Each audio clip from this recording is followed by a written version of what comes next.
and welcome to Baseball Barbacast, the only baseball podcast in the world that deserves its own Netflix documentary. I'm Jake Mintz, that's Jordan Shusterman, and we should have cameras following us around for 162 games. Yeah, that would probably be, how do they make the 81 and 81 Red Sox interesting? Our lives would really not be anything remotely worthy of a documentary.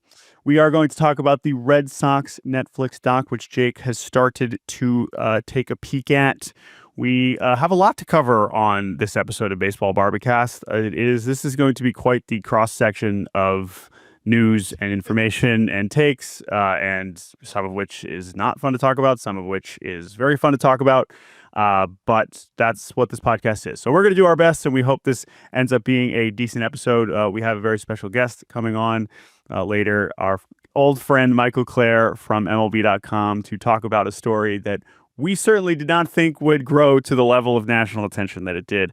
That is Yeshiva University ending their 100-game losing streak. But before we get to all that, let's talk about a team with a 3-game losing streak, Jake Mintz. Our opener today is the Los Angeles Dodgers. You cannot spell Los Angeles Dodgers without loss. They have accumulated 3 of said results over the last 3 games. They are here in Washington, D.C., where I am. I was at the last 2 games. In fact, I was at all 3 of their losses over the last 3 days. The Dodgers started this season 8-0, and since then they are 1-4. By Jove, by God. Is it time to panic? Should they pull the plug at the deadline? Should they trade Ohtani for cash considerations? No, obviously not. A 3-game losing streak in April is not cause for panic or maybe even concern. But because the Dodgers are the Dodgers and I have been there, we thought it was a worthy thing to open the show with.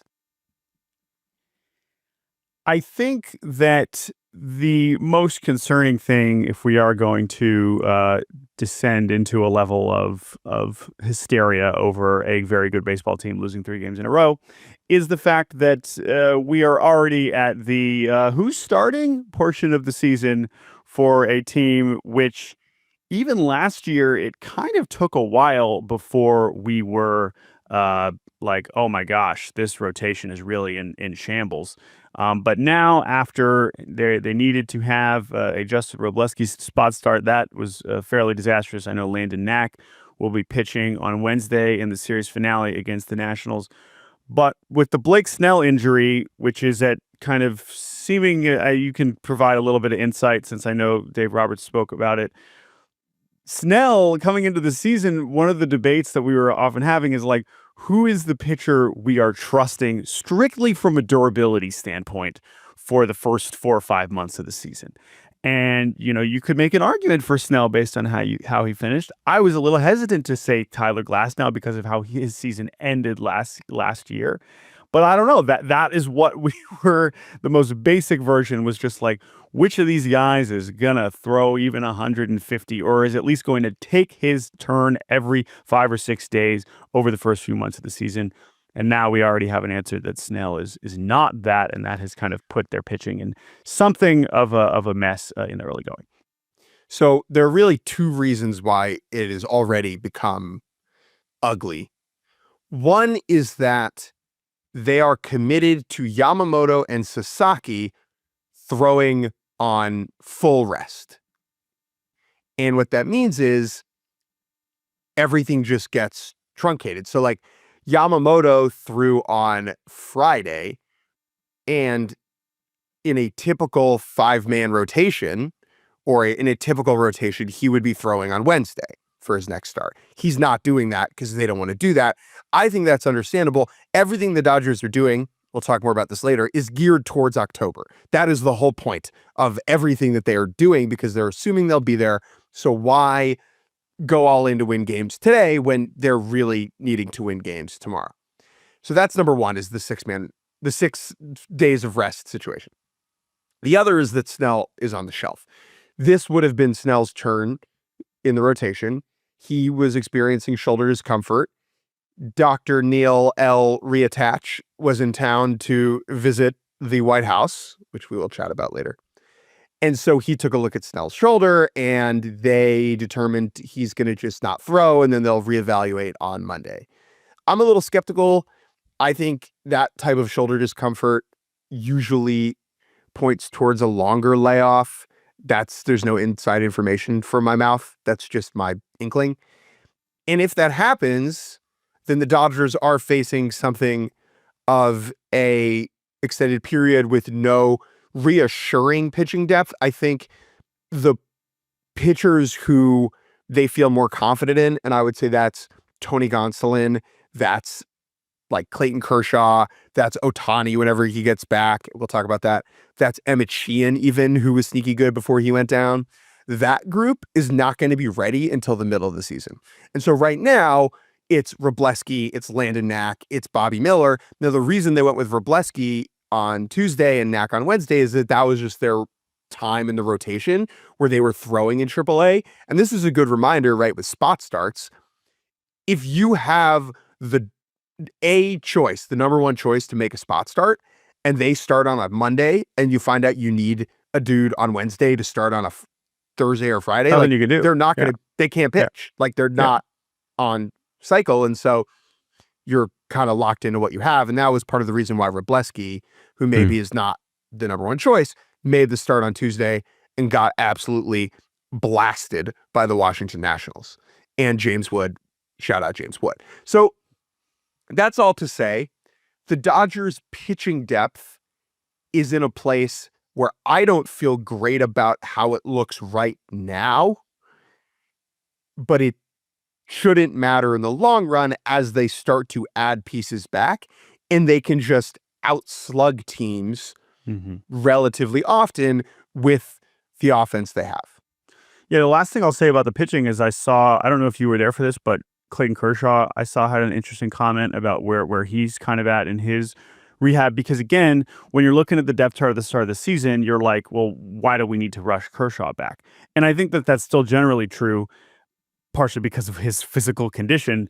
But I was intrigued by what he said about his physical condition, which is essentially the sentiment that his arm is ready to roll. Yeah. But he had, I think it was toe and knee surgery over the offseason that he is still working through that rehab. And so he's not quite ready from that perspective.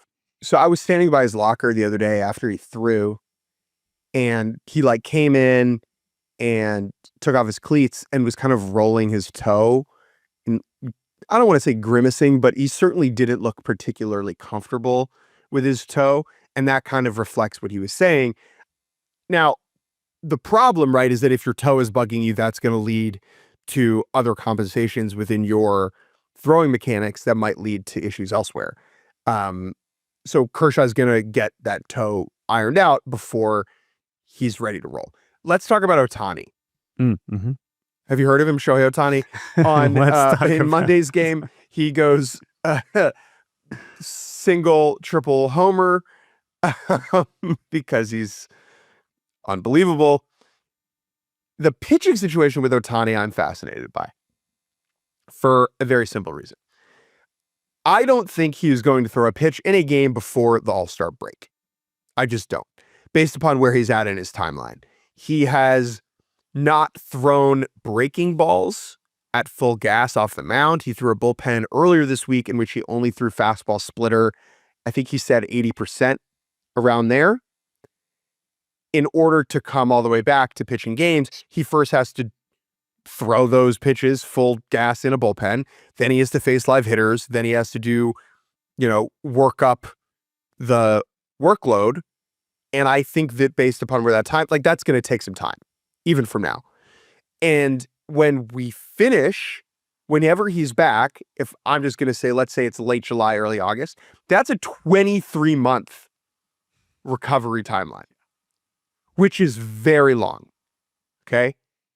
And that raises the question, why is it going to take so long for Shohei Ohtani to come back? And I really have, so the first thing to understand, right, this is his second Tommy John. And second Tommy Johns, usually do take a little bit longer, and teams are more conservative with that rehab process. Whether that's rational or not, that's a different conversation, a conversation you and I are not qualified to have because we're not medical pitching workload experts, but I've heard from various people in the game who have varying opinions on it, right? So that is built into it. But the 23-month timeline, even with that under consideration, feels really long. And I think that it's one of three options, maybe combined in some respect. One, there was some issue with the recovery. The Dodgers at no point have said the word setback. Okay, there's never been a setback.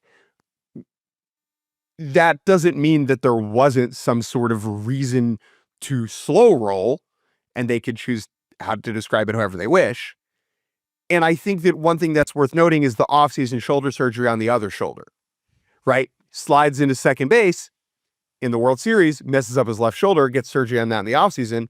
Even though it's not his throwing arm, Jordan, if you get surgery on your foot, it's going to preclude you from doing non-foot related activities, right? Shohei would have had to take some time off with that shoulder. He would have had to build back up, hitting at the same time. And so it's understandable to see that that might have, stymied his return to an extent. Number two, and this is the most important one, is the Dodgers don't need to rush it. If Shohei Ohtani was on the Baltimore Orioles right now, I think he would be back in the rotation in a number of weeks. A team that needs a pitcher to pitch effectively. The Dodgers, based upon how stacked this roster is and how many sufficient arms they have, don't need Shohei Ohtani to be in the rotation right now. They need him to be in the rotation for the playoffs and the home stretch. And so because of that, it makes strategic sense for them to slow roll the return. And then the last reason is that the unprecedented demands of being a two-way player are creating potentially more exhaustion on his body and making it harder to find pockets of time and energy in which to build him back up. Those are the three reasons. I'm fascinated by this. As is the case with any Ohtani-related thing, there is no precedent to this. We have never had an MVP-level hitter try and recover from a second Tommy John surgery at the same damn time. Exactly. And I think that last point is the one that I keep going back to.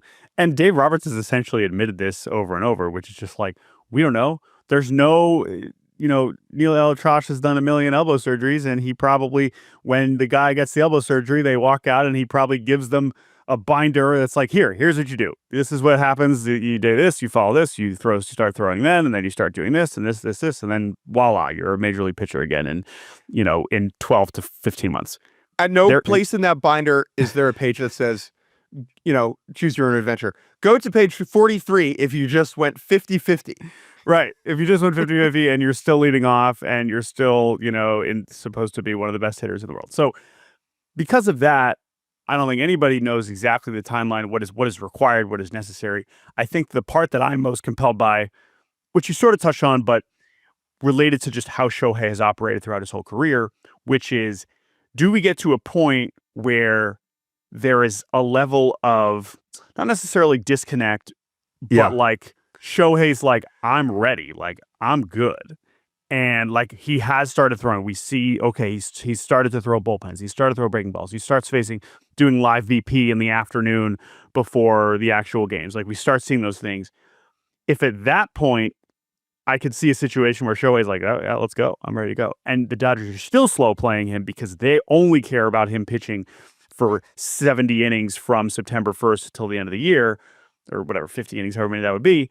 That's where I think, not that necessarily be tension, but I can imagine getting to a situation there where Shohei, who essentially has been calling the shots his entire career, certainly in Anaheim and certainly here, he's gotten to decide when he plays. He plays. I'm sure other teams in other situations would be like, no, you have to take this off day to do this. I think he's superhuman. So he's just going to try to play as much baseball as he can all the time. I'm sure he doesn't want to miss multiple games as a hitter to try and go through this stuff. If he can actually pull it off, if he is willing to accept the Dodgers' guidance, even though, as we just acknowledged, who knows what is best in this situation, that's what I'm interested in as he actually does get closer to coming back. So I asked Dave Roberts this yesterday during his scrum. I phrased it, is there any tension or disagreement or eagerness or frustration on Shohei's part for not being more ready to pitch? Because you're right. At every point in Shohei's career, it's been go, go, go, go, go, go, do. like act aggressive, be foot Keep playing to baseball. Just keep playing as much as possible. There's no Okay. like, oh, I got it. Yeah, he's playing. Dave Roberts used the word in lockstep, right? Mm-hmm. And I think for now that is certainly true. I do believe that. However, I do think it could get to a point where Shohei feels ready. The Dodgers, it does not behoove them to have him pitching in games. And I'm fascinated to see how that works out if that time does come. One last point on the Dodgers before we do give the Washington Nationals a little credit for, kicking their skulls in. The defense this week has been bad. Yeah. It's been bad all season. I think that was one of our biggest concerns about the Dodgers entering the year is that the defensive alignment was substandard. I think that has maybe gotten a little bit worse because Freddie is out and that means Kike has to play first and that rearranges people in a slightly suboptimal manner. I think they only have one above average, very good defender in the field at any time, and it's just where Tommy Edman is. Right. Yeah, pretty much, which is, again, that's why you lock Tommy Edman up for as long as you can, because he covers so many holes in that respect. I think that's totally valid. And yeah, that was the obvious thing that you looked at as a roster. Now, they're scoring plenty of runs. I know not as much over the last couple days, but I think that's the other thing. That was my last point about this position player group. The other thing is that it has kind of performed as expected. Like the stars have pretty much shown up. They haven't all been healthy, and that's why we haven't gotten the full go. As I mentioned, I think a couple days ago, they've only had one game with Shohei, Freddie, and Mookie in the lineup together. The bottom of the roster, though, has been every bit as bad as we kind of thought it could be, right? Yeah. Now, that also includes Andy Pages, who has been part of the defensive problems, but also isn't hitting at all. That includes Chris Taylor, who is a complete nothing, right? Rojas, nothing on offense. I guess he's their best defender, right, when he's playing defense, but he is a complete negative on offense. Kike has 4 hits and 4 homers, but he is 4 for 36. Yeah, with 4 homers, right?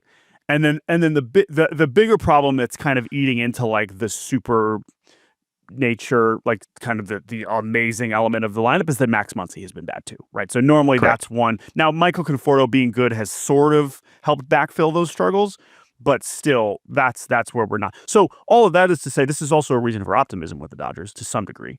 Is once you get your 3 MVPs healthy and Max Muncy is not hitting 190, although he'll probably be hitting close to 190, but when he's getting on base at a higher clip than 244, which he usually does, they're going to be in better shape there. So again, this is should still be one of the 3 best lineups in baseball, almost no matter what. But it does fall off pretty hard, and when you have the defensive deficiencies, that would be the other minor concern there. I am interested in this center field. I know they acquired Esteury Ruiz. I'd be curious if he's like someone that's playing defense in late inning games. But I agree, Edman just covers up so much for them. The Dodgers have all this money. They should invest in cloning. Sure. And I would simply clone. How many Tommy Edmans is the right number to have on your team, right? Like I like the idea of having. This is a question. Yeah. One second. If the Dodgers could clone Tommy Edman, how many Tommy Edmans would they want? Because you obviously don't want 26 because then he's going to pitch. You obviously don't want 13 because you'd rather have Shohei Ohtani. Right. How many guys on this roster would you be like, thanks for the memories, but I'm going to take Tommy Edman number 7? I think here are the players that you want. 6, right? Like pretty much the whole bench. I guess he can't. Can he catch? Do we know if Tommy can catch? No. So you need Austin Barnes, or backup catcher. Yeah. But I think you replace the following players with Tommy Edman. I think you replace. But Kike is goofy. Okay, you replace Kike. You replace Andy Pages. Yep. You replace Miguel Rojas, Chris Taylor, and then Hunter Fiducia's spot or whatever, right? So and then obviously regular Tommy Edman, like the one that already exists. I think you have 5 or 6. 5 or 6 Tommy Edmans. There is a Conforto argument. He is a good player. Like Conforto is good. Like we believe in him. Yeah. Tommy Edman might be better. Right. To have Tommy Edman is probably a better left fielder. And so even if you're maybe sacrificing some power from the left side because he's better right-handed, but There's an argument there. I think the line's around 5.5 or 6.5 Tommy Edmonds that you would want on this team. I mean, think about how many other teams you would take, like 10, but this one, I think the White Sox would take all Tommy Edmonds but the catchers. Correct. I think I'd take him over Theis. This is a hilarious conversation. How many Tommy Edmonds would each team take? I love this. Didn't know where we were going here. But Tommy Edman is great. And he is still leading the team in home runs. All right, Jake, we do have one more Dodgers topic here before we take a break. Well, before we do that, for the sake of things, Washington Nationals, baby. Curly Nats. W's. I mean, next-gen attitude. First game, we got Kyle Finnegan inexplicably pitching like it's like the NLCS. Like, hey, dude, we need 5 outs. You've pitched 3 days in a row. Doesn't matter. This is the biggest game of our season. He gets it done. And then on last night, I mean, James Wood just bullies him. I mean, James Wood is... I know Dylan Cruz off to a very cold start. He's finally sort of starting to find it.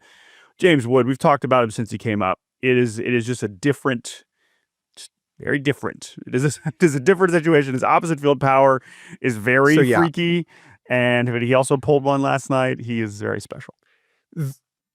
I was talking to a Dodgers pitcher about this yesterday. I would say like 70% of lefties, maybe more, are trying to pull the ball all the time, right? They are trying to yank it with zip and verve to the pull side, to right field. So when you are facing a lefty who is not that, and you need to adjust your typical pitching approach completely, that's really difficult to do. And pitchers, when facing lefties, are so used to working them with fastballs on the outer half that when you have to go against James Wood, who can just kind of touch it and send it out to the opposite side, it presents a very difficult matchup. He is a special player. The Wood-Cruz conversation is fascinating. Obviously, right now, you lean Wood just because of what he's shown so far this year. But guess what, Nats fans? You have both. So all things are good there. I was impressed with what Mackenzie Gore did the other day against the Dodgers lineup. He looked really good. Nats they're currently still in pesky category. All right? Yeah. They're still pesky. But look, pesky is a lot better than bad. One last Dodgers thing before we take a break. They did go to the White House. They went. All of them went. All of the ones who could go. I guess Freddie Freeman didn't go because he's not with the team. And Brent Honeywell didn't go because he's not with the team. But all the relevant Dodgers went, which was a choice. There was a lot of good writing about this. I would go read what Kevin Blackistone wrote in the Washington Post. That was superb. And I'll just kind of echo what he said, which is the Dodgers represent something different about the intersection of sports and American culture than really any other team in America. And that's both because of Jackie Robinson breaking the color barrier, but it's also because of the different types of superstars they have had throughout their tenure on 2 coasts. Sandy Koufax, Fernando Valenzuela, now Shohei Ohtani, and the multicultural, quilt that is America is represented throughout Dodger history. And given the way the Trump administration has specifically sought to delegitimize and deprioritize that reality of American society through the removal of Jackie Robinson's page on the DoD website and various other things that I don't need to get into here, I think the Dodgers going to the White House struck a chord understandably with a lot of people. Now, Mookie Betts, I think, got an outsized amount of the criticism here, considering that he opted not to go when the Red Sox won in 2018 and Trump was president. And he changed, I don't want to say changed his mind, but made the decision to go this time. I don't think that Mookie has had his politics change drastically. I don't want to criticize him because he's in something of a lose-lose situation. And he kind of said this is like carrying this as the reality of being black in America. I think the Dodgers, by organizationally opting to go, put Mookie in an uncomfortable scenario and kind of left him out to dry.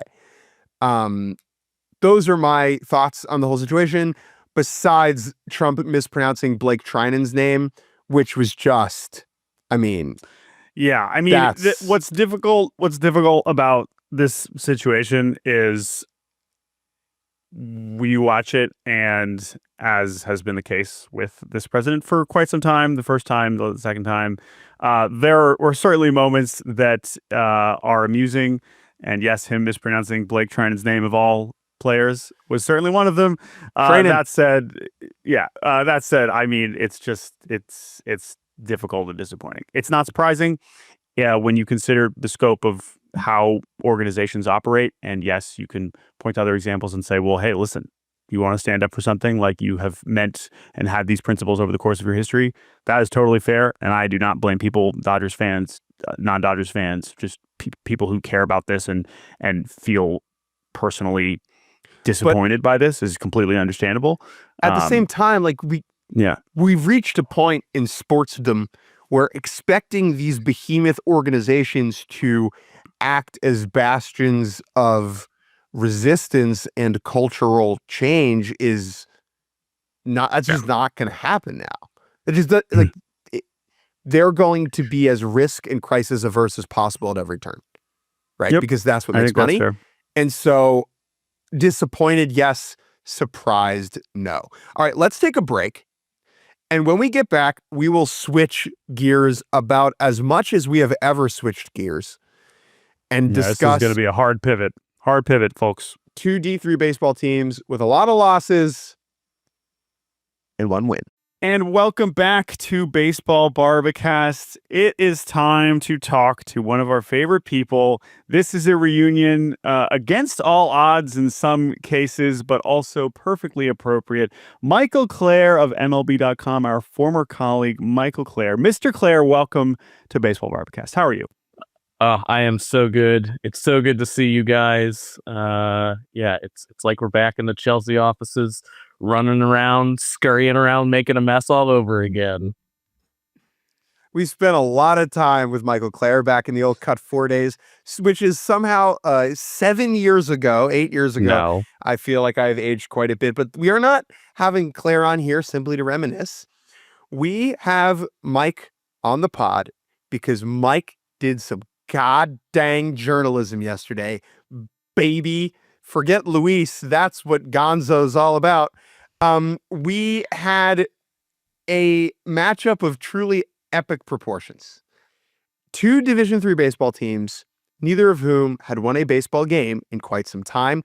It is quite literally the story most up the alley of me and Jordan. However, Jordan is in Ohio and I am in DC covering the Dodgers, and therefore I was not able to be there. Instead of our boots on the ground account, we bring the best boots we could find, and that's Mike.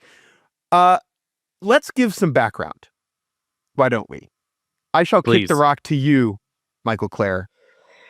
So, yesterday in Teaneck, New Jersey, not the home to either team. It was a game between Yeshiva University and Lehman College.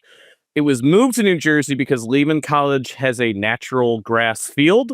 It has been cold and rainy all week. They did not think that the field would be ready. Yeshiva University is about to go into Passover break. So if they did not play this game this week, it was most likely not going to happen. So they had to get the game in. Yeshiva entered with a 99-game losing streak. Lehman College entered with a 42-game losing streak. And maybe one day we'll all lose 42. Exactly. Maybe we can all do it. So this game had blown up. Disarm on YouTube had posted about it. There was a Redditor who I met at the game, actually, and he's a former professional player. I don't want to give more info because I don't know if he wants that public or not. Who kept people talking about. So for the last couple of weeks, everyone was like, please don't win a game. Please don't win a game, because if they win a game, then it's all off. But if they kept losing, there was going to be a doubleheader where at least one streak was going to be broken. So yesterday, in 38, 39 degree weather at first pitch, 30 mile per hour wind gusts, next to Route 4 in New Jersey, in a field with no lights, baseball history was happening. So I think it's important that we provide a little bit further context about the schools involved here. So for those of you who have been following and listening to us for a while, you know that Division III baseball is a true passion of ours and has always been, of course, because Jake played Division III baseball and I went to a Division III school that was very good at Division III baseball. And so I was around the team a lot. And we got very involved in understanding the scope and the world and the levels of this part of college baseball, which is the technically the lowest level, right? Yes, there's junior college and yes, there's NAIA, whatever, but it's 3 for a reason, right? There are nearly 400 Division III baseball programs, and these two, particularly the schools that play, a lot of the ones that play in New York City in particular, because the resources, as Claire just alluded to, the field quality and just the overall access to improving at baseball and the resources that are being put into a Division III baseball program, which are often not very much because, again, it's not like on the SEC network. This is kind of where the oftentimes the teams that struggle the most kind of come from. And Yeshiva in particular is a program, of course, a modern Orthodox Jewish university. That is the student population. This is a school that has succeeded in other sports. Their basketball team has made the tournament and has been a very, very good team. We actually went and attended a game right before COVID, and we sat amongst the Yeshiva super fans, which I know many of whom were in attendance for this game in Teaneck yesterday. But it's important to understand that, like, Jake and I have kind of been following this Yeshiva program for quite some time. Obviously, they have struggled. Yeah. So I played men's league baseball in New York with their all-time hits leader. Shouts out to Shmuley Goldis. And I do think it is important, like you said, to understand, it's not that it's not a priority. It's that, especially at Yeshiva, you're not recruited in the same way that other programs are. It's how good are the Jews who show up, right? How good are they when they get here? Because it's not like you could go to perfect game showcases and like get kids to convert, right? That's not how this works. And so they are very limited in what they're able to do. Just, again, one last thing. Yesterday, they entered the day with 29 wins in program history. Total. Yeah. Since 2006. All right? Yeah. So we have known... That's not good. That's not good. We have known about the Yeshiva baseball program and their struggles where they are normally winning, you know, at maximum 2 or 3 games a year. But this streak, as it grew over the last few years... it became a thing. We were talking about it before the season. We're like, okay, where's this going to happen? Lehman has had their struggles recently. As I kick it back to you, Claire, one of the interesting subplots of this game is that their head coach, who I believe you spoke to, Lehman's head coach, was on the Lehman team that last won a game, which tells me that the guy's probably pretty young, right? Because I know their last game was in 2023. Tell me a little bit about what you learned about the Lehman program, because that's not something that we're as in tune with. Yeah, he is. Chris Delgado, the head coach at Lehman, so young. I mentioned this to Jake yesterday, but I've never felt older. I approached him to talk to him. Coach Delgado, Mike Clair, MLB, and I was like, I must look like a grandfather to this guy. It was, but he's passionate. His players really love him. Everybody I talked to really respects him, and he really talked about rebuilding the program. And, you know, I asked him, like, what does rebuilding a program mean at a D3 school? Like, the kids are not coming there to play baseball. So how do you rebuild a program? And it's setting expectations. It's creating a culture. It's, you know, practicing with purpose. It's finding roles for all the players. And I think that's something that the players have responded to. You know, one of the things I noticed from both teams, there were some errors, certainly. There's some missed balls, you know, maybe they're not as fast as other guys, big or strong as other guys. But barring a couple errors, and some of them could have been easily the wind, you know, there was a play a right fielder didn't get an error on, but the route he took, the ball just kind of soared in the air and took a different direction. There's nothing a major leaguer's going to struggle on that one. The players themselves are not bad. They care. They're good players. But you know, some of this was off the record, but I'd heard there were some issues with coaching and the program and practices in the past. So really at this level, it seems like Chris Delgado, despite his age, gets a lot of respect from his team. And his plan is, to rebuild. And he said we were close to a win so many times, and for us to finally get it, like that's such a huge thing. And it's important to understand why these kids are going to these schools and what they're looking for. And I think it is a very difficult needle to thread for the coaches, where you both want to offer the kids a legitimate experience that feels real while also being sensitive to the limitations that are baked into the operation. No one at Yeshiva or Lehman is pretending like they're going to win the national championship, right? But at the same time, you want to provide an experience that feels worthwhile, right? And that is a very unique level of college athletics, particularly when we talk about the way that college sports crosses over into the mainstream, which is about glory and cutting down the nets and playing in front of 90,000 people in these enormous football domes. This is not that, right? This is just to play some ball and have a solid time. Jordan? Yeah, and that's the thing I wanted to say. And I'm glad you provided that context about Lehman, because I think for a while, Lehman was a kind of a regular, not so good program. They were winning 8 to 10 games a year, and you weren't really noticing. It was just a baseball team in a conference and so whatever. So what has happened to them over the past couple of years is a new experience, and something that obviously Chris Delgado takes very personally, and to see them kind of try to work their way out of that is very cool.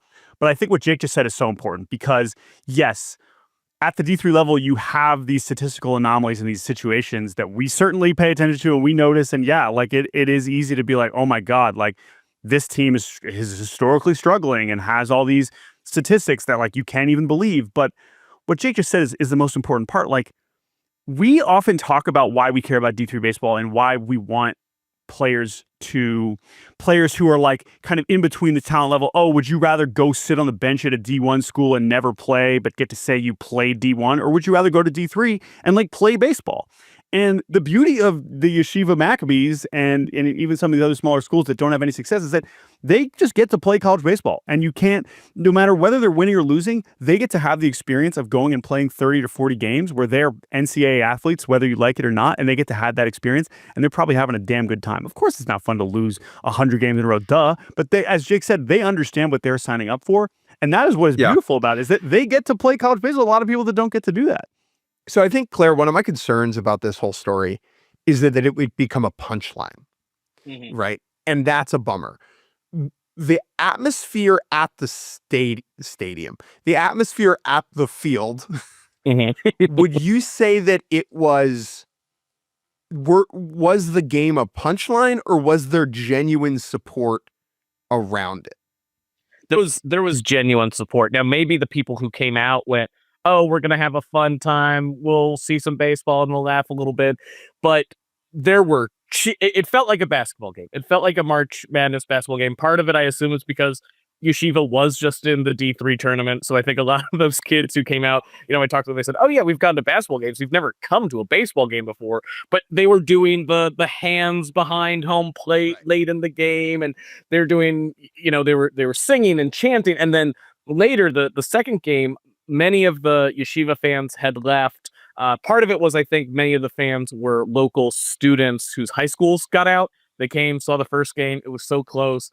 Then it was getting really cold. They left. But there was still a larger crowd that I think are usually at these games. But it tilted a little closer to Lehman this time. And now Lehman's fans were screaming and shouting. And then at the end of the game, those Lehman fans, when they saw that it was 9-5 and they weren't going to win, joined with the Yeshiva fans and were cheering with them. So, it certainly wasn't a joke. Certainly wasn't a joke to the players. One thing I wanted to mention, the way you talked about the athletes, Justin Chamorro got the win for Lehman in the first game. He is a biology major. This is his last game. If you look at his quote, this is the World Series to him. He said, I told Chris Delgado, you're not taking the ball from me. He gave up 6 runs, pitched in the 8th inning. That's extra innings. I think topped 100 pitches.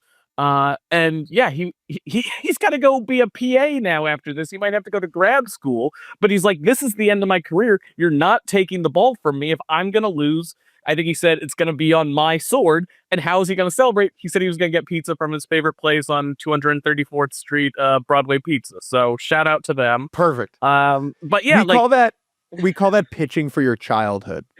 Mhm. Yes, yes. Yes. To the players, this is everything. To the coaches, this is everything. I mean, I think you guys know it. When I walk on a field to play catch with a friend, I'm getting ready for like my chance in the major leagues. Like it's all Right. about the You never know respect who's you bring for watching. yourself. Yeah. Exactly. So yeah, But this it was certainly not a joke for those in attendance. it's also so cool that, of course, it was a unique circumstance, and of course, the attention on the game and is part of, I'm sure, what kind of drove the crowds. But regardless of how or why it happened, that's also just a rare thing to have at a Division III baseball game at any level. You know, you say this is not usually even the best teams. It's usually just the parents, right? There's not a lot of people that are going to Yeah. these games, especially in the regular season. And so to give those players the experience of having fans like that, even for one It's day, so is cool. really cool. So I love that. And, this is because, Yeshiva's basketball court is on campus. So, like, people could just walk over and see a game for 20 minutes and then go to their room. Whereas because Yeshiva has no real home field, like Yeah. driving 40 minutes to New Jersey to watch a game, it's not, and it's cold outside. And so there are all these different dynamics that make it more difficult to not have this type of atmosphere. Claire, we have not yet mentioned who won these games. That's right. So game one, Lehman College won 7-6, 8 innings. That's extra innings because it was doubleheader. But Yeshiva took the lead early. They're up 5-4 in the fifth inning. Lehman, one thing I might say is Lehman, work on your base running a little bit because that inning, the way Yeshiva held on to the lead was a runner picked off in second, a runner thrown out trying to steal third, and a runner thrown out at the plate. Incredibly exciting inning. The Yeshiva fans went wild, but that might have been one of the things. Like they would have had a lot of base runners that inning. It might not have been that close.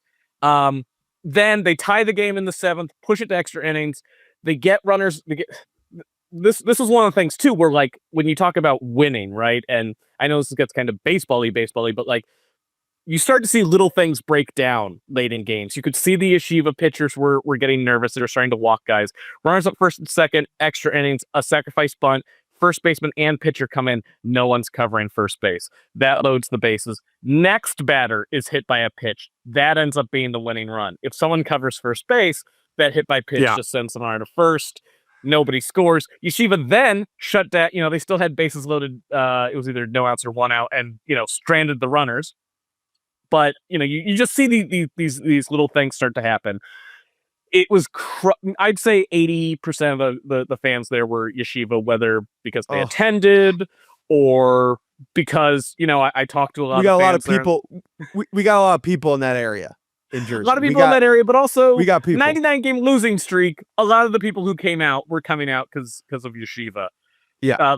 I met this one guy, Saul Ehrlich, didn't attend. He was in shorts, which I thought was crazy. He took off work. So he could come out and see this because he's like, I want to see history. So Lehman wins the first one. It's like a huge gut punch to everybody there because they thought they were going to see it. But then game two, Yeshiva takes a 3-0 lead. Lehman scratches 2 back. But Yeshiva takes care of business. They score 4 in the bottom of the third, end up going on to win 9-5. It was 9-4 in the seventh. The sun was going down. There was a phone call saying, if the sixth inning takes too long, this is going to have to be the last inning because, the field's kind of almost like a sunken valley because there is Route 4 to the left, and that's where the sun is going down. So once the sun dropped below the highway, the game was going to have to be called. Fortunately, they made it through the whole game. But it was going to be tight, but not a lot of drama in the nightcap, which I think for the Yeshiva fans was probably for the best. That's fine.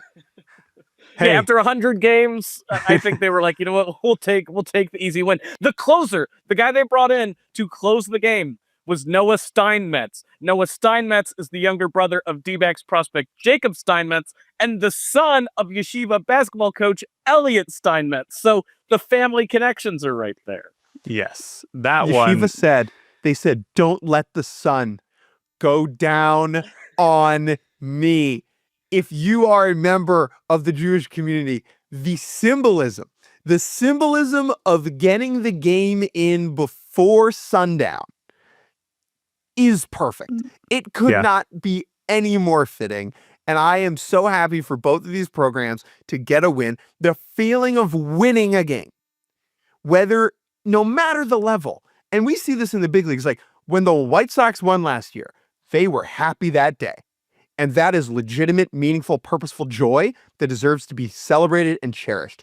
And the idea that only 2 players on the Yeshiva team had ever won a game before yesterday is, to me, that's the most heartbreaking thing. Most of these kids had never had that experience. That these teams split the doubleheader yesterday was the best possible outcome. Cheers to everybody involved. I'm glad that this didn't become a punchline and was instead a celebration of a sport that we all love. Jordan, I have no further questions for our honor. No. Do you have anything else you'd like to bring up? No, it's just, again, it's great that I know a lot of people have sent us messages about the situation. We have, of course, been well aware, but it is cool to have someone that was there. Thank you for giving us that perspective. Everyone can go read Claire's full story on it on MLB.com. When we see the D3 world break into the mainstream, it is a little strange for us, but we are happy to have someone who is more than qualified to cover it in many senses. So thank you so much for giving us that perspective, and we'll talk to you soon, my dear friend Michael Clair. Absolutely. Thank you, guys. And I just assume that the next D3 Baseball podcast, you're going to talk about how Emerson's going to storm the new Mac next year. So I look forward to that. Probably not. Michael Clair, a proud Emerson alum. He knows a little something about below average Division III baseball. Thank you, Michael Clair. We'll talk to you soon. Bye. Thank you, guys. And welcome back to the end of Baseball Barbacast. A couple more topics before we get out of here. We teased it at the front end, but the Red Sox Netflix documentary is out. Came out yesterday on Tuesday. I binged the first 2 episodes and watched some various moments from other points. Here, my number one early takeaway is this. Anytime Tristan Casas is on screen, it hits. Tristan Casas becoming this character is so interesting. I think we've mentioned this on the show before. We were there when Casas got drafted. He was one of the few people who came to New York. This was before they were, doing the draft where All-Star was, but one of those last ones before COVID and before they changed all that.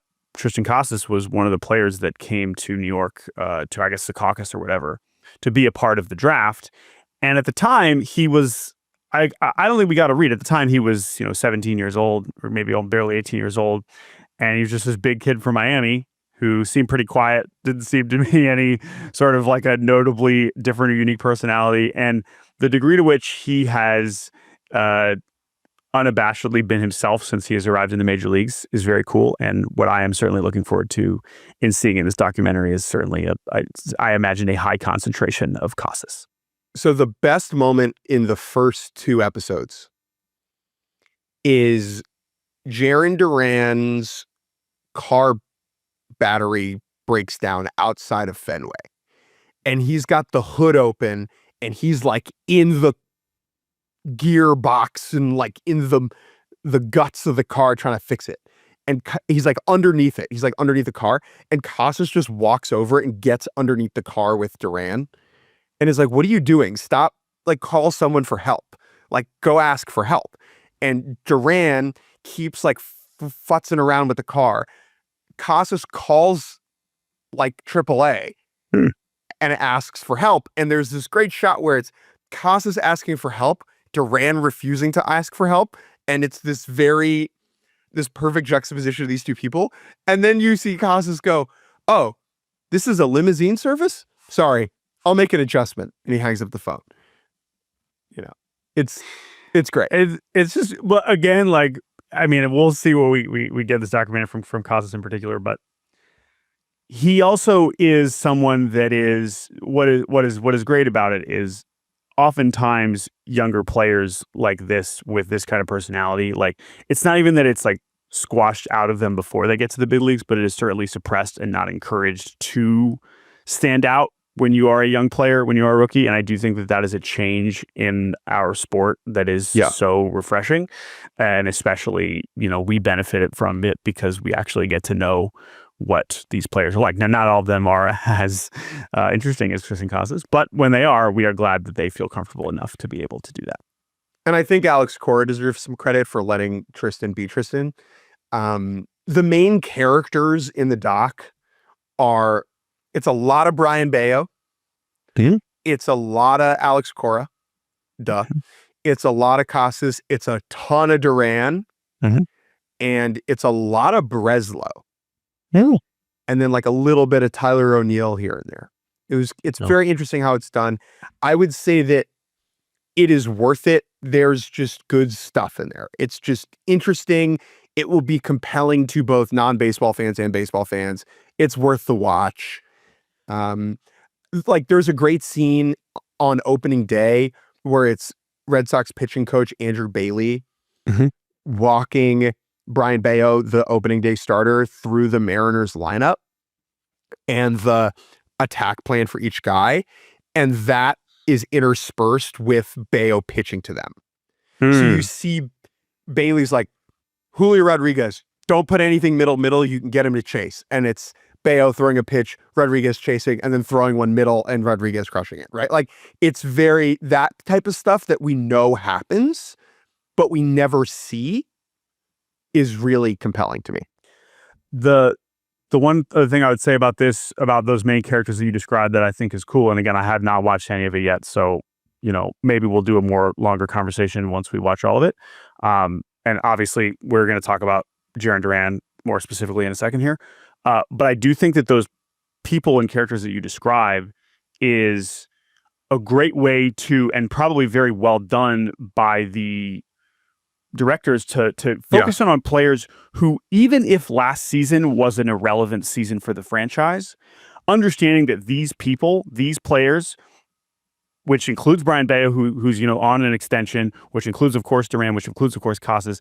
These are important players and people, Breslow, Cora, like these are people that are still going to be such a huge part of the Red Sox story that even if what happened to them last year is not particularly relevant, these will serve as insights, of course we are now about to talk about with Duran, for the rest of their careers as members of the Boston Red Sox. And that's all you can hope to get out of a documentary where, as we understand, the season doesn't end in a parade or any sort of high drama from an on-field perspective. Right. All right, let's talk about Duran. Trigger warning here for self-harm, etc. There is a very dark personal moment in this where Jarren Duran talks about a suicide attempt he had, I believe, in 2022 or 2023. I went and watched that part of the doc. It's very dark. Just as a warning for people, if you're going to go watch it, it's in episode 4, I believe. And I think we learn a lot about Jarren Duran as a person and the pressures that have compiled upon his shoulder, both from his relationship with his father and his relationship with himself. And I think that there's a longer conversation to be had about how young men, particularly young men in sports, seek assistance for their own mental health problems and whether they are encouraged to do so and showing vulnerability and dealing with failure uniquely in the sport of baseball, which is very failure driven, right? But I also think, like, first of all, kudos to Duran for talking about this so openly. I think that is a very hard thing to do. I think that decision is admirable. And I think will genuinely give people a better understanding of him and a better understanding of how athletes are treated and maybe how us on the public side talk about and to athletes. Mm-hmm. And I think that especially within the context of Boston, which is a high pressure environment, particularly, it might change some of the conversation around it. I think that's a good thing. Now, I also think given what happened to Duran, that's the wrong way to say it, what Duran did last year, saying a homophobic slur to a fan, I think that moment and his mental health struggles, both of those things are true. We need to be able to carry both of those things in our mind at the same time. And I think that what I learn about Duran in the documentary makes his slur, gives it like a tragic tilt to it, that this person who has experienced that level of like weight on his shoulders would then return that weight and that disdain and that feeling to an extent onto other people, particularly those in a community that have felt that to such an enormous extent. And so like it casted that in a not in a different light necessarily, but gave it another layer that I thought was compelling.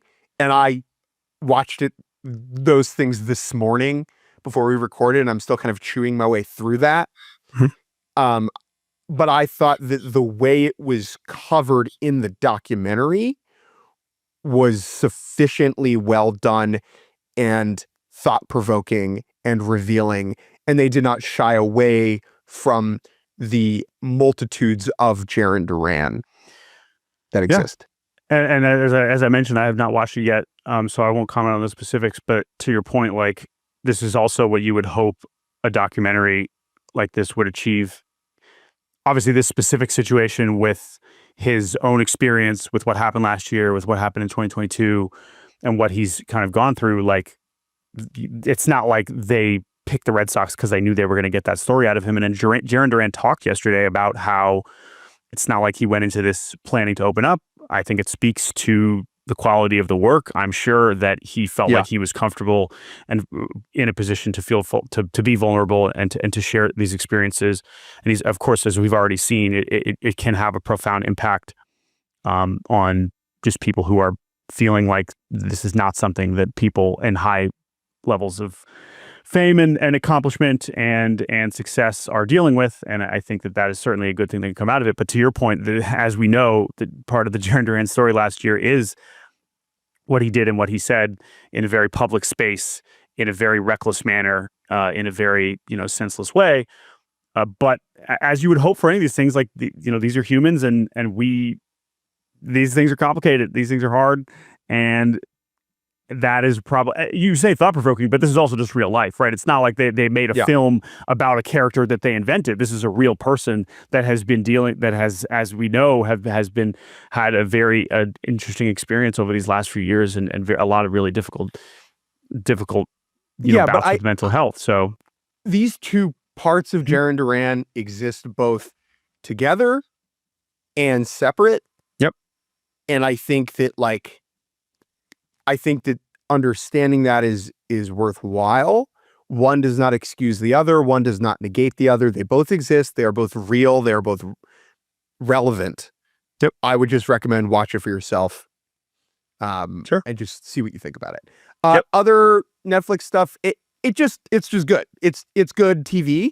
And if you're listening to this podcast, you like ball, and it'll kind of hit even harder for you, I think. Do I wish the Red Sox had been more interesting last year, but that they even were able to make the specific people interesting is a credit to the work. Let's quickly go around the league before we get out of here with a couple news, notes, and nuggets.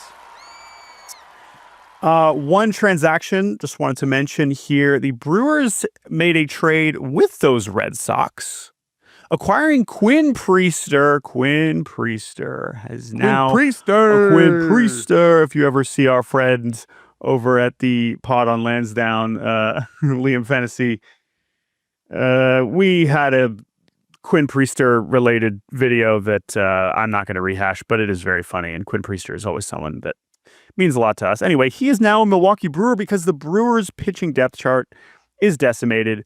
And they gave up like a top 10 prospect in their system, Yoferi Rodriguez, an outfielder, and the 33rd overall pick in this upcoming draft. That is a heavy price to pay for a pitcher in Quinn Priester who has like a career 6 ERA and is not former first-round pick, but hasn't really accomplished anything at the major league level. It speaks to the Brewers probably believing in Quinn Priester, think they can kind of tease something out of him, and that they need someone to throw baseballs right now because, as we kind of mentioned over the weekend, the rotation is not in a great place. So as Milwaukee tries to crawl back into relevance, Quinn Priester will help them. So good luck to Quinn Priester. Chicago native now gets to pitch closer to home. Jake, explain to me, this says on the dock, it says Cody Bellinger versus chicken wings. Yeah, what does that mean? Rivalry of the century. Cody Bellinger had some chicken wings in Detroit and had some tummy troubles. As a result of those chicken wings, missed a game. But then Cody Bellinger, after that, posted a picture on his Instagram of him eating more chicken wings with the caption, I believe, of round 2. Undaunted. Now, this, you know me, Jordan. This is what I would do. That's true. But would you post about it? Probably, if it was that public. And I think this is the type of ferocity that Yankees fans love, right? Cody Bellinger is not backing down when it comes to chicken wings, and therefore will not back down when it comes to October and the cold weather and the going getting tough. He is willing to persevere, whether it is his stomach or his body or what have you. And I think the only way to overcome a fear is to face it head on. And if you think about it, it's kind of like a vaccine. You know? Yeah. If chicken wings are going to hurt you, you just got to keep just a little bit more than you're immune. I see. You got to build up the immune. Okay, I see. Dr. Just keep Mintz. having bad chicken wings that are going to make you sick. All right, well, we'll see how that works out for Cody Bellinger. We'll see if he's in the lineup on Wednesday. One more bit of news that we always have to acknowledge when we get the official drops, and we have new City Connects. The San Francisco Giants have dropped their new jerseys. They have already debuted them last night. They are purple and orange, and by their words, psychedelic. Mm-hmm. This is a very kind of music forward. This is a lot about a lot of the kind of the language that they're using around. It's like about rhythm and about like the waves on the jersey looks like the waves on a vinyl. Just say drugs. I haven't said anything about drugs. I haven't said anything about that. Just say LSD. These are funky. These are funky fresh. And the reason why I appreciate these more relative to just any other is what they did last time, which is nothing. Which Terrible. Is it was one of the most, I mean, not even inoffensive, just like lack of creativity, pointless. Like really, this is what you could come up with, which is just like a very kind of like faded white and orange, and like there was some bridge motifs. Last time it was like, come on, you can do better than that. And yes, ones like these, some people look at them and it's like, this is stupid. And some people are like, these are awesome. Let's just do something different. Come on. And they did. And that's great. And I love it. So I'm in. Good theme, good color scheme. They look fine. The font choice is a big miss for me across the chest. I know they were trying to go with this like hippy dippy type vibe with the font. It's the wrong font. It looks too much like the Ghost energy drink logo. That to me kind of ruins the whole look. I think the hats are kind of awesome though. Hats are cool. And then just like kind of generally the purple and orange kind of hits. I am intrigued by the purple being. Did you see why this is? They are purple. Yeah, it's kind of amazing because the New York Giants wore purple as a nod to NYU baseball. Yeah, from like 1913 to 1917. Well, I don't know if it was to NYU baseball. I don't know what the status of the NYU baseball team was in 1915, but it is good to know that the NYU colors have been purple for over 100 years, and that is speaking of D3 baseball in New York City. How about that? My take is that they made it purple and then had to find a reason to make it purple. Yeah, I think that's probably right. But I think these look cool. And honestly, like Jung-Hoo Lee is gonna look cool in anything. This dude could sell anything. So I'm in. And to me, it's just like with these, I just want them to be different. That's all I care about. Because if we're gonna go out of our way to make jerseys like this, that's fantastic for me. So I'm in. I think these are above average. I quite enjoy them. So thank you to the San Francisco Giants. I think we still have like 4 or 5 more that we're going to have revealed in the coming weeks. So looking forward to that. We have, in terms of other news, I mean, there's a bunch of injuries. Hopefully, a bunch of the Padres left the game on Tuesday night. Hopefully, none of those are serious, because if they are, that is very important, because as we know, they do not really have any depth whatsoever. But we'll keep an eye on those injuries as the news comes out. Lat strain for the Orioles is another starter. Yeah. goes down for them. That's not ideal, considering how bad their pitching looks. Yeah, Matt McClain's hurt again. That sucks because he has been exactly what we kind of hoped, as him and Ellie have been awesome. The rest of the Reds hitters have not. Spencer Arrighetti, I know one of your favorite pitchers. He has a broken thumb. I guess was hit by a line drive during BP, which I guess, we've seen much worse. We've seen guys get clocked in the head during BP. I guess thumb, you would think, all right, well, it could be. Well, no, it's very unlucky. I don't know if it was during like his own team's BP or the other team's BP. It was during Mariners BP. That sucks. So Astros and Mariners trading embarrassing wins / losses over the last 2 nights. I'm not sure either of those teams are any good, but Spencer Arrighetti is important, and that sucks that he will not be on the shelf, or he will not be pitching for a while. One more bit of news, of course, which is horribly tragic and sad, but was certainly a big story, was there was a roof collapse in the Dominican Republic. I think it was on Tuesday or late Monday night, that I think killed over 60, 70 people, including 3 people with very significant Major League Baseball ties. One of them, Octavio Dotel, the longtime Major League reliever Tony Blanco, who only played 1 year in Major League Baseball with the 2005 Nationals, but had a very incredible career in Japan. And his son, Tony Blanco Jr., is in the Pirates organization right now. And then the sister of Nelson Cruz. This is just a horribly upsetting, tragic event that has, of course, claimed many lives in Santo Domingo, a place that we've spent some time. We know that the Dominican community is a very close one, and the Dominican baseball community is a very close one. And to have it touch someone, Octavio Dotel, who had an incredible career, pitching almost 800 games, of course, known for pitching for, I think, tied with Rich Hill for the most different franchises played for, 13 different major league teams he appeared for.